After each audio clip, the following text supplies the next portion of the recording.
Welcome to Rockwall Canyon. It's finally summer here in New Hampshire, and so it's time to bring out our excursion trains again. We have a colorful new addition to the fleet this year. It's our Conway Scenic Railroad converted boxcar open air car. This car, along with its three other sisters, were really instrumental in the beginning days of Conway Scenic Railroad, where they didn't have a lot of finished steel coaches, and they had some light steam power that could not pull quite heavy trains, so it was convenient to have these little cars for excursions. Later on, as the years went by, they restored more coaches and no longer needed those cars. So these ran roughly from the mid 70s to maybe late 80s before they were all fully retired. Two of the cars were from the Grand Trunk Railroad, the number 20 and 21, and then the other two came from the Main Central Railroad, number 76 and number 23. The red, white, and blue car obviously is the number 76, and it was painted for the bicentennial celebrations. And then I believe it was repainted black back into red shortly thereafter. This being the semi-quincentennial next year, the 250th anniversary of the United States, I decided to recreate this car in its bicentennial scheme for that event. I've also recreated the number 23 car in its plain red scheme, as well as the fictitious Rockwall Canyon version as well. I did not do the 20 or the 21 because the roof lines are different than these cars. The model I used, of course, is the LGB Durango and Silverton open box car. They had passenger trucks originally on them. I've swapped them out for USA Trains freight trucks, which are more prototypical to the car that I'm modeling.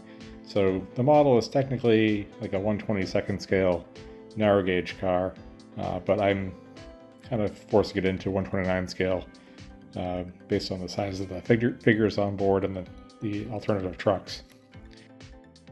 So as you've noticed, the train is now transitioned into a freight train. Conway Scenic Railroad did all kinds of special excursions on their railfan weekends that they used to have once a year. Usually I think in September or October. It kind of fluctuated back and forth.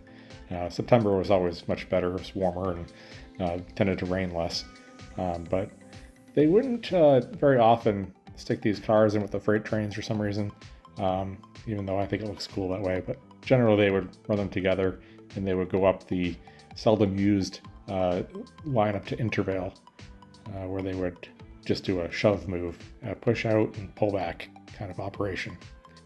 In normal use, however, they would just be tacked on to the end of the passenger train, usually on the south end of the train. With steam operations being the norm on the Conway Scenic Railroad at that time, the cars were quickly given the nickname the Cinder Catchers, and I think you can figure out why that is. And now, speaking of steam, we have our Main Central 501, which also resides at Conway Scenic Railroad, but has yet to move under its own steam at the Conway Scenic at this point. There's been several restoration attempts to make it operational, but none has succeeded thus far. Now, the only update that I have to that is that the ownership of the locomotive has been transferred from the 470 Railroad Club, a nonprofit group, to the actual Conway Scenic Railroad itself. So it's yet to be seen how long it'll be before the engine comes back to life, or if it will ever come back to life. But it's nice to see some progress, at least in changing hands. It's kind of exciting to see it get moved around and brought into the roundhouse for further exploration. There is another steam engine at the Conway Scenic Railroad, number 7470, a coal-fired 060 from the Canadian National Railroad, a rather heavy 060 for that. Unfortunately, that engine has been giving them a lot of trouble over the last 5 years. All the craziest things that could possibly go wrong with it have gone wrong with it, including a fire in the cab. At this point, I think it's having some kind of issue with maybe the mud ring in the firebox. So until that is resolved, I am sure the 501 is on the back burner. The 501 itself is actually a fairly old engine. We're talking pre-World War I, so I think it's maybe 1910 era. So there's a lot of considerations to make with that. 7470, on the other hand, was built in the 1920s, which I know 10 years doesn't seem like a whole lot of time, but metallurgy definitely advanced quite a bit over that time period, especially if you have a world war in the middle of that.